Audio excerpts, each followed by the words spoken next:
Hello ladies and gentlemen and welcome back to Disco Elysium. We are currently in the whirling and we need to report to the man over here, Morel, that we couldn't find his phasmid. But let's start with that. It's great to see you again, officer. My wife can't wait to thank you. Go on, talk to her. Oh. Okay, wait, sorry, I gotta talk to your wife.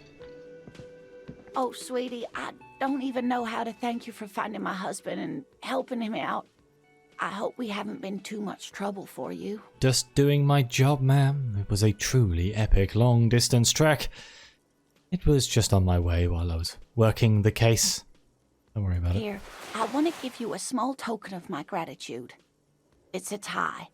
Mexican origin. The pin is an antique. Quite special. Wait, this sounds awesome. An 8-eyed Teratorn tie. The little silvery knob holding the tie together feels warm in your hand. It's in the shape of an avian skull with 8 eyes. Wait, this sounds amazing. Can I have this? I want to see what this looks like. You could ask her about this when you get the time. It's probably a cryptid, but the phasmid, of course, is more important. You never told me you have seen the phasmid? Oh, you don't want to hear about some old woman's ramblings. Sure I do. Ramblings? Nonsense. Your description of the phasmid is the most precise I've ever heard. But darling, I didn't even get the size of it right. You were a child, my dear. Really. It's extraordinary what you were able to describe. Now go on. Tell our friend about it. He's proven his interest in the field. That is a way bigger compliment than it sounds like. Reflexively, the lieutenant read his familiar notebook. Well, it was summer. I was building a racing track out of sand on the beach near a tall stand of reeds. Quite a tall one. Many times my height, I remember. When, all of a sudden... Wait, where was this and how old were you? I'm getting ahead of myself. I was 5.5 in Betancourt in the suburbs. My grandmother had a summer home there. She'd just started forming memories. Real memories. Not the billowy haze of infanthood. Betancourt got bombed in the war. It used to be quite near, circa 20 kilometers from here. Oh really? That is actually quite close. What happened? The strangest moment of my life. I looked up and one of the reeds moved. Not like a plant, but like a living thing. It stood up and looked at me. Its body unfolded like some antique toy. I've never seen anything like it. I didn't know this can happen, so I reached my arm and touched the thing. It felt just like a stalk of reed, but it moved, swaying, towering above me. After a while, 20 seconds, a minute maybe, it left, went into the reeds. Did you follow it? I tried, but I was only a child. There was mud and high water. I couldn't see it anymore. I was just standing there knee-deep in mud, looking around me. Where did you go? Don't go. Then what? I ran back home to my grandmother and asked her if reeds could walk, and told her they were looking at me. Of course, she just laughed at me, but I knew what I'd seen. For years, it was a story I told at parties when I wanted to impress boys, that sort of thing. Of course, most people just took it as a strange, amusing anecdote. So did I, honestly. But then I met Morel. We were on a date. Can you imagine? She tells me a story, and it's the most detailed report of the Insulindian phasmid I've ever heard. The sounds. She told me it hissed. So that's how they met. This is beyond significant for them. It did, yes. Like reeds in a gust of wind. The way it moved, the colour, how some of its limbs were white, like marble. It matched perfectly with what I know from other accounts. It was amazing. If it weren't for Lena, I might have given up hope years ago. It's no exaggeration to say that she restored my faith in my profession. He looks at her with admiration, forgetting a wide smile on his face. You're on a date? Our first, yes. The old woman looks at her husband tenderly. The glance is tender, yes, but tempered by something else. A thought she can't express, even to him. Interesting. Its limbs are white? Not all of them. There is some white coloration reported, along with beige, where the camouflage ends. How big was it? It's hard to say how big things are when you're quite small yourself. To me, it seemed to be taller than I was then, but that's probably not the case. What do you think of this, Kim? I thought it was a wonderful story, ma'am. He closes his notes and gives her a simple smile. But I don't believe it. A child left unattended on a warm day. Children make up stories and then end up believing them. Well, I'm not going to say maybe I should. Maybe you imagined it, Lena. How could she? Who imagines this? She didn't know about the phasmid. This is the main thing here, what makes it a confirmed sighting. She had no previous knowledge of the insect. It's a valid point, but maybe she did and she just hasn't told you. So she couldn't have made it up, or imagined it. That's true, yes. I'm almost certain neither my mother nor my grandmother knew of it. It was only when I started telling my story as a teenager that boys would tell me, Lena, She lowers her voice, imitating a boy. you trying to tell us you saw the Insulindian phasmid out there in those reeds? Get out of here. They just give me a cider and ruffle my hair and tell me to stop dreaming. But I saw it. Oh, thank you for sharing this with me. You're welcome, sweetie. I do appreciate the chance to relive it whenever I get one. It was just such an impossibly sunshiny day. So warm. And she could get up and walk right into the reeds on her own, into the mud, anywhere. You don't notice this about me, but actually, I've lost all memory of the world and myself, and I have no idea what I'm doing. Let's say I'd really like to hear about more cryptids. You know, to hell with it. Let's have more cryptids. Oh, let's go, Kim. Let's go. Uniting. Of course, officers. Is there a particular cryptid you two are interested in learning about? Is this bird a cryptid? Point to the tie she gave you. No. It's the cryptid. Wow. The cryptid? Oh, yes. The small, silvery skull shines between your fingers. Its beak sharp. Okay. What is this bird? The eight-eyed teratorn, the largest flying avian ever discovered, with a wingspan of 11.5 meters.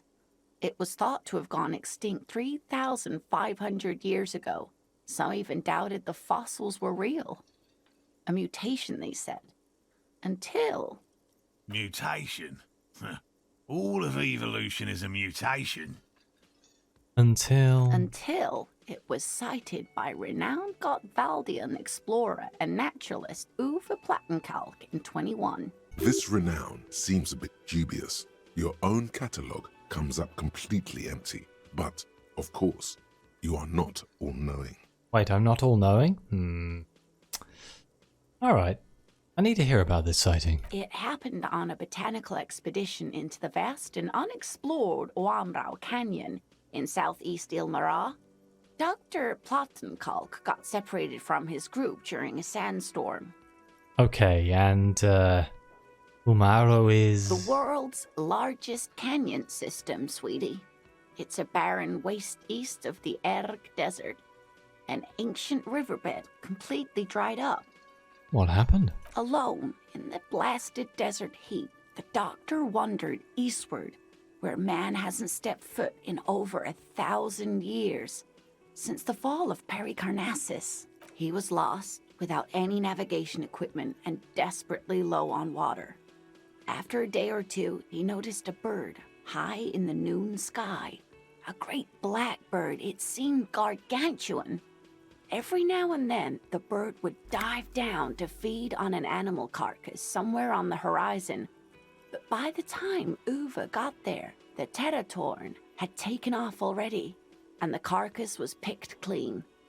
This happened many times. He was following it? Yes, or rather, hunting. A bird that big has a lot of blood in it, and he was dying of thirst. For many days, Dr. Plottenkalk followed the Teratorn until they reached a great canyon wall where the bird finally landed to rest. There not be easier things to hunt if you were actually dying of thirst? The professor climbed up there with a rock in his hand. He found the bird sleeping with his head tucked under its wing, a great black pile of feathers on the perch. So he approached, slowly squeezing the rock in his fist. Then the Teratorn suddenly looked at him. He could see it had 8 eyes, 4 on either side of its skull, like a spider. And the man couldn't move. He was paralyzed, frozen into place with the rock in his hand. Whatever he did, he could not get closer to the bird. Why not? The bird was controlling his mind. It kept him from approaching. He could step back, but every time he stepped forward, paralysis. Uva spent 3 days trying until the bird flew away. Wait, hold on. How did he survive to tell the story? The 8-eyed Teratorn was indifferent to him, as long as he didn't get closer than 2 steps. It even let him feed on some carcasses up there, and the 2 unfertilized eggs it left behind. Okay, we have 3 options, and they're all brilliant. An 8-eyed, mind-controlling bird? Fuck yes. Come on. Or no way. Let's just go with fuck yes. Let's just ride this train. Absolutely, sweetie. Cryptozoologists have been tracing it ever since, but Wamrao is vast, mysterious, and holds many secrets. Modern radar telemetry shows great promise. We will confirm this one by the end of the decade, latest. This one I liked. Not only does it have 8 eyes, and is a living fossil, and the largest bird ever to live, it also does mind control. He's sincere. He likes the audacity of it. So, that was the last anyone saw of it? Sadly, yes. But there are numerous reports of 8-eyed bird skulls from Il Mara. And then there's the striking resemblance to the Pericarnassian imperial eagle, an ancient heraldic symbol that is hard to pass off as coincidence. The imperial eagle, too, had 8 eyes. Not really. It's just stylization. The way they drew eyes. It's not a zoological drawing. Very, very hard. This one's very famous. Everyone knows it. People will be looking at that tie on you and thinking, that man is into cryptids. So, what else do you want to know? Okay, we have another option of what's the biggest cryptid. That would be the giant of Kokonur. She says as if it's common knowledge. The giant lives in the most arid parts of the vast Kokonur Desert in South Samara, casting a strange light across the barren wastes. Wait, what do you mean, strange light? Mirage or psychogenous luminance. She does not elaborate on the nature of this luminance further. How big is it? No one knows for sure. It is like an awful mountain appearing from below the horizon and expanding to cover almost a third of your field of vision. Is it dangerous? The towering luminosity of Kokonur is a bad omen in local folklore. Some say it's a fata morgana, others, fate unimaginable. Pooey. No animal can be that large. It's a mirage. That's what makes it so peculiar. A species surviving at the very limits of scientific law. The giant of Kokonur must be the largest animal the planet can support. There are limits, you see, to how large a metabolism an ecosystem can beget. Some say a gravity anomaly below the Kokonur Desert might allow the creature to grow to these gargantuan sizes. Great. This is great shit. You need more. Gravity anomaly. Digging it. Digging this parascientific stuff right here. Oh god, this is so good. Are there any invisible cryptids? What an interesting question. And the answer is yes, there are. Wonderful. Of course. All fairy tales have someone or something invisible in them. You're right, Kim. It's childish, but I need to know. Shush, Kim. She's going to tell me about the invisible cryptid. What is it? It's the Col de Mama d'Aqua. Its name means thin whisper of sound, and that's precisely what it is. Self-replicating sound waves, invisible and intangible. The Col de Mama is very afraid of us, which makes it incredibly difficult to track. Col de Mama d'Aqua can also be translated as a whisper, light and low. Let's say that. A whisper, light and low. Yes, that's another translation. They're both quite lovely, aren't they? Although the low part is a little ironic. The Col de Mama d'Aqua makes, or rather is, such a high-pitched sound that other animals, including humans, can't hear it. It could be everywhere all of the time, and we wouldn't know. Fine, I'll bite. How can an animal be a sound? Many scientists have asked the same question. Some have claimed that it isn't itself a sound, but a tiny corpuscle that emits sound waves. But there's no evidence to support this theory. Could it be here? Look around. Right now. What evidence is there of this animal being a sound? Plenty. It's the evidence that led to its discovery. In the 1920s, a group of Areopagite ornithologists, that is, scientists who study birds, were trying out a new recording technology for capturing sounds outside the range of human hearing. When playing back recordings they had made in the foothills of the Ea mountain range, they noticed certain anomalies, patterns that seemed random at first, but on closer examination were consistent with the waveforms of songbirds. Songbirds. The scientists soon discovered they could track and even predict what appeared to be feeding, mating, and migration patterns based on sound waves in a strictly delimited range of ultrasonic frequencies, even higher than those of the highest pitched bat calls. She transforms, when speaking about these strange animals, into a confident woman. They realized that they had discovered a new species and called it the Col de Mama d'Aqua, after the Paracanassian name for the voice of God, which is said to be very silent. Wow. They grew quite obsessed with these little birds. Even though they couldn't see them, they could distinguish among individual birds and even began to name some of them. Name them? Sequester, Time, Joscan. Those are but some of the Mama d'Aqua they followed individually.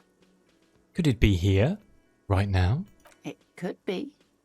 As I said, it could be everywhere. And we wouldn't know any better. It could be ringing all the days of our lives and nights. So why is the Mama d'Aqua so afraid of us? That is a sad story. A group of university students assisting with the field work in their enthusiasm for the project, and no doubt because they were preoccupied with impressing their professors, nearly drove it to extinction. Extinction? They tried to communicate with it and had no other means but sound. So they started sending out sound waves at frequencies they thought might match the Mama d'Aqua's. And what happens when a sound wave meets another sound wave of the same frequency, dear? This lady really should be a teacher. She's really good at the explaining things thing. Psst. They cancel each other out. Oh, they cancel each other out. Sweet, I'm smart, big brain. Exactly. And these tests were performed so recklessly that when they happened upon the right frequency, well, they wiped out most of the population. Welp. Great regret washes over her. A winding cloth. After that, The corpuscle appears to have migrated elsewhere. There have been recordings of anomalies similar to those spotted in Ea, but they've been few and far between. It's impossible to confirm the presence of any stable Koltamamadakwa population anywhere. Of course. A common thread in these. Disappearance and unfalsifiability. I like the story, though, man. I'm glad you did, dear. She seems genuinely glad. Interesting, what about... What about what? Ah, this has been educational. Sadly, we need to discuss something else.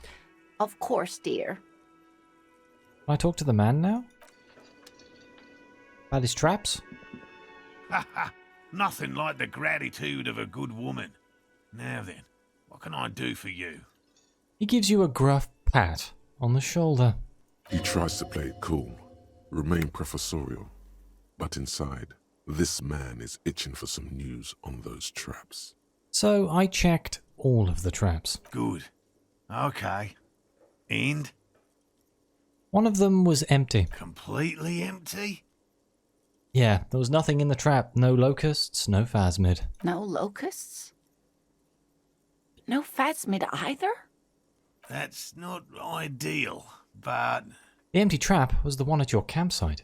Maybe this factors into it somehow. I definitely left that one stocked. Right from the campsite? Just means the Insulindian phasmid is even more clever than we thought. She's engaging in a well-known self-deception called motivated reasoning. You should correct them. Should I correct them? It seems slightly nasty. Of course, more clever. You're dealing with a subject near and dear to their hearts. It might behoove you to tread lightly. Yes, I will tread lightly. Yes, the Phantasmadeia picked off the locusts and escaped. This is good news, though we'll have to reconsider the design of the traps, make them more secure. Another trip to the reeds. Where is Gary the crypto-fascist? I don't see him. Is he in this shot somewhere? I just don't see him. He's ethereal, the real phasmid, all along. Okay, yes, that's exactly what it is. What a deft hunter, this phasmid. It's not very scientific to reason backwards from a conclusion you want to be true. I don't know, I'm not persuaded. Let's, are you sure you've exhausted all alternative explanations? This seems like the most diplomatic response. Of course we have. Great. Wait, Morel. He may have a point. We have an obligation to rule out other hypotheses. You're right, dear. It's a fair point. But what other explanation could there be? You didn't stock the trap? Pardon me. This is a big deal for us. You've helped us twice now, and brought some great news too. My gratitude, and the gratitude of the Société Cryptozoologique de Ravachol is yours. Heartfelt gratitude. But does it feel like closure? What really happened? I don't know. Some kind of foul play might be afoot. Theft? Thank you, it's an honor. We should probably return to our main investigation here. This has been refreshing, but... Helping cryptozoologists isn't really a priority for our organization, is it? The lieutenant looks out the window, impatiently. Well, you see, Lieutenant, let's develop an alternative theory about the missing locusts. We have an 83% chance. I insulted Morel at some point, apparently. Whoops. My bad. Kuno's a hooligan. Oh, was it Kuno? Really? Consider the way the empty trap was disturbed, as though shaken. Most likely the hands of a young person. Hands small enough to fit inside the trap, too. You should ask the red-headed boy, Kuno. I think a little hooligan called Kuno may have stolen the locusts. A little hooligan? But what would a child want with bugs? Oh, my dear Morel. You've been an old man for too long. Yeah. Kids love to torment insects almost as much as they love to torment old folks. I'll talk to the little gremlin and see if anything comes up. Delinquents. My favorite. It doesn't sound like it's really his favorite. Oh, you've been such a dear to us. Please, let us know whatever you turn up. I have a feeling we're getting so close. Well, I see you've got all the help you need. I'll see you tonight at my place. Let's play suzerainty, but no more field trips for me. This is a slippery one. He may respect the law, but mostly wants to pass under the radar. You won't get a chance to talk after you walk out of here. He hasn't been particularly forthcoming before.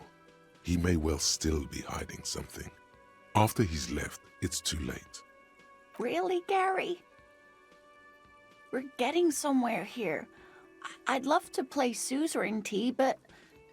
Lena, I'm sorry, but you're not getting anywhere. It was some kids. I know the little mutants around here.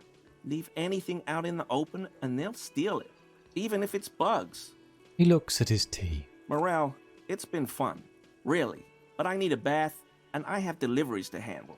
When this tea is done, I gotta run. No need to apologise, Geary. You've been more than helpful. We'll have to take a rain check on that game of suzerainty today, though. We're gonna follow this through. The first man to break formation is always a blow to leadership. This is bigger than he lets on. Alright, well, I'll be going. Where is this man? Is it him? This looks like the smoker on the balcony, but maybe it isn't. Hi, gendarme. No, he definitely is. Rendezvous.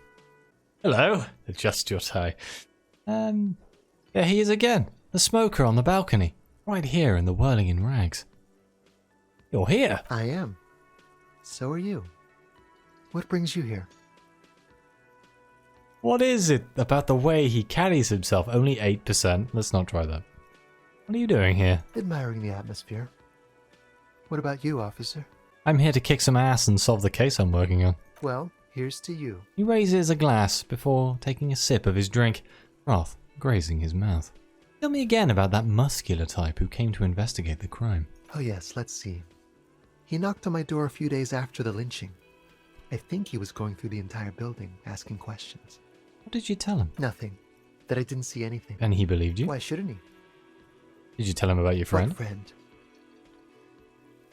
Your Sunday friend. No, I don't think it came up. What did he look like? Muscular, handsome, strong, like one of those military types. Was he alone? Yes, but he was speaking to someone on his earpiece. What was he saying? Just reporting back whatever I was telling him. Okay. Besides muscular, did he have any other identifying traits? Oh, let me think. He had an accent. He sounded like one of those mercenaries. He sounded vaguely Oranese. No, not vaguely, scratch that. He sounded definitely Oranese. Oh, thanks for the information. Sure. Anything else on your mind? I met your Sunday friend. You did. And how did you like him? You were right. He was magical. Magically bureaucratic. I told you, he can be very useful. I guess that's the charm of powerful people. Who is he? A visitor from the first world.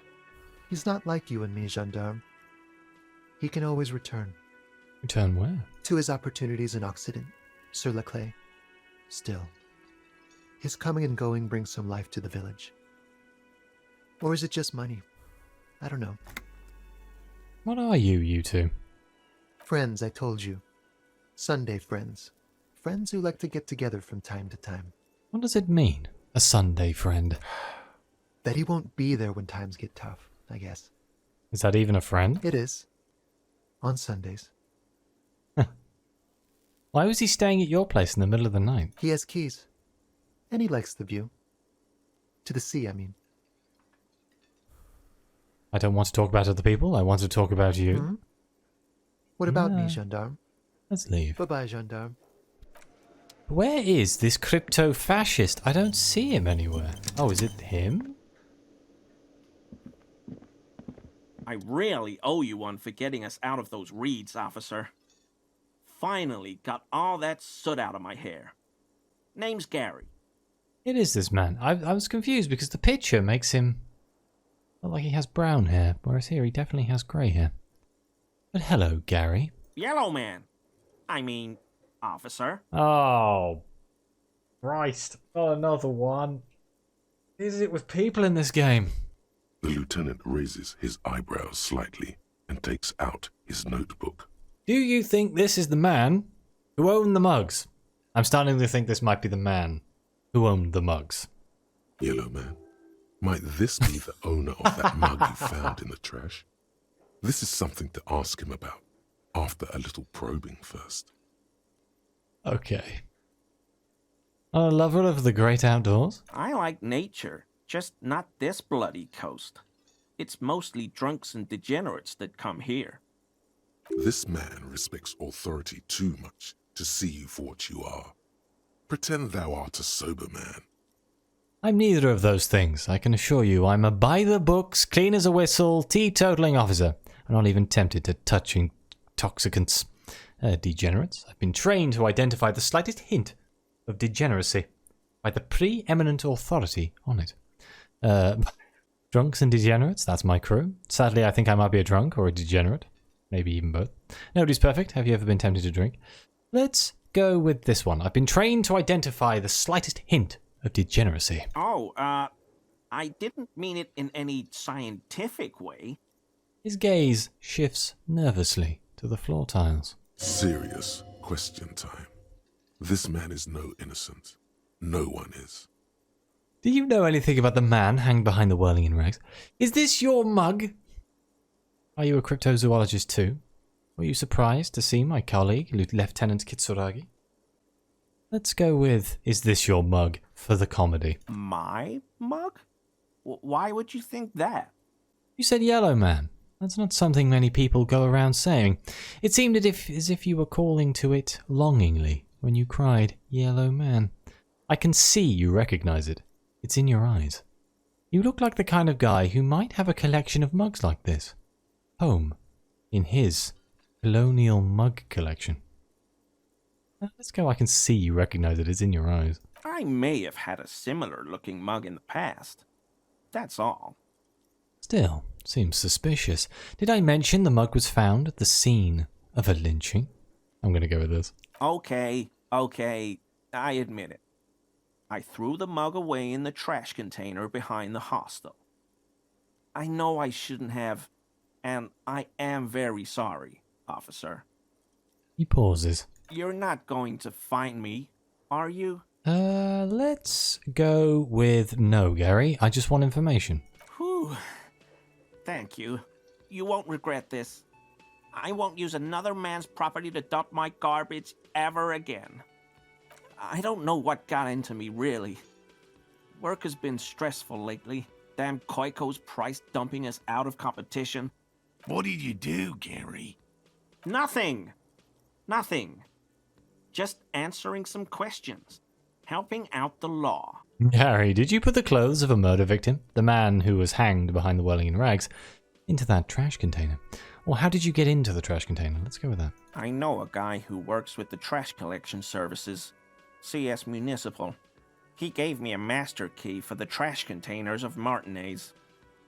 Why would you need to get into everyone's trash? So I can use the Whirling's trash compactor to store my own stuff. Garbage disposal is expensive as hell. The damn Hemians run it like a mob. I'm sorry, okay? I thought I could cut costs. I shouldn't have. I shouldn't have disgraced myself. Disgraced?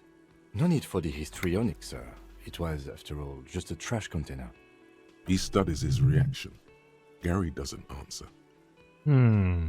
Gary, did you put the clothes of a murder victim, the man who was hanged behind the whirling in rags, into that trash container? Officer, please. Let me explain. It's not like that.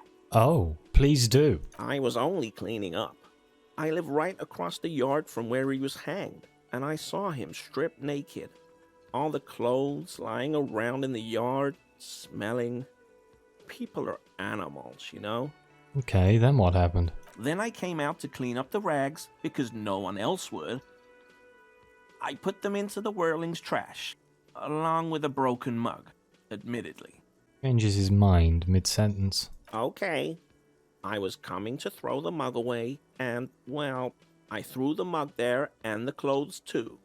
Right. It was just civic duty.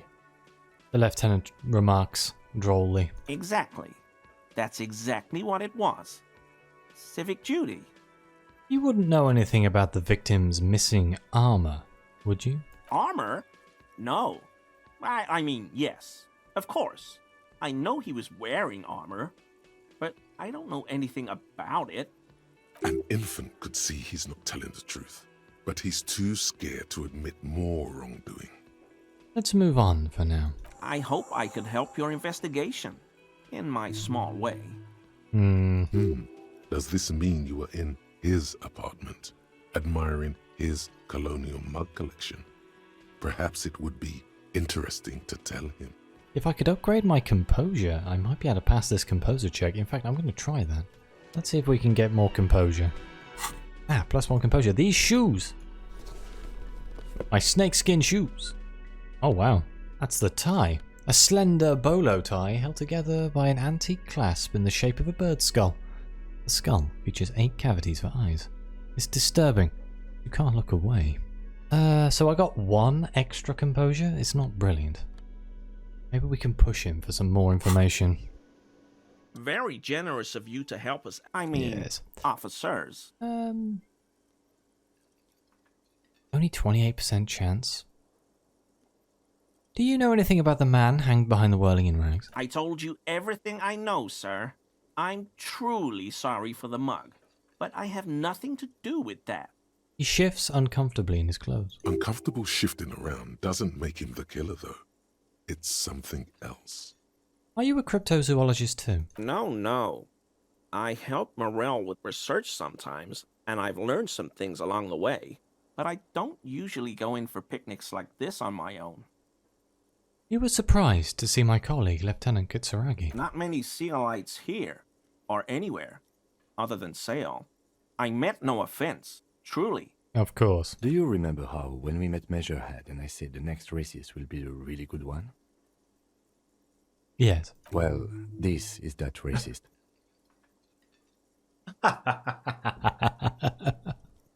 Will you grant us 3 wishes, Gary? I don't know. I like the previous races better.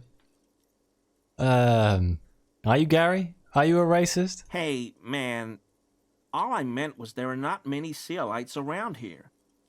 I'm just stating a fact. But the lieutenant is native of Revachol. Oh, yes, of course he is. I was just speaking about his connections. Let's change the subject, okay? Sounds like some conspiracy topic. You might be able to discuss it with him when the lieutenant isn't here. If you can remember it. Yeah, I think this guy's gonna vanish. So Gary, you live in a apartment in Martinez? Pointing in this direction. Sure do, officer. Are you a big man from Jim Dahl fan? How? Oh no, what have I done? Mr. Everett Clare thought it necessary to unlock your apartment. Mr. Clare unlocked my apartment? Don't worry, I didn't go in. So you work for Everard Clare?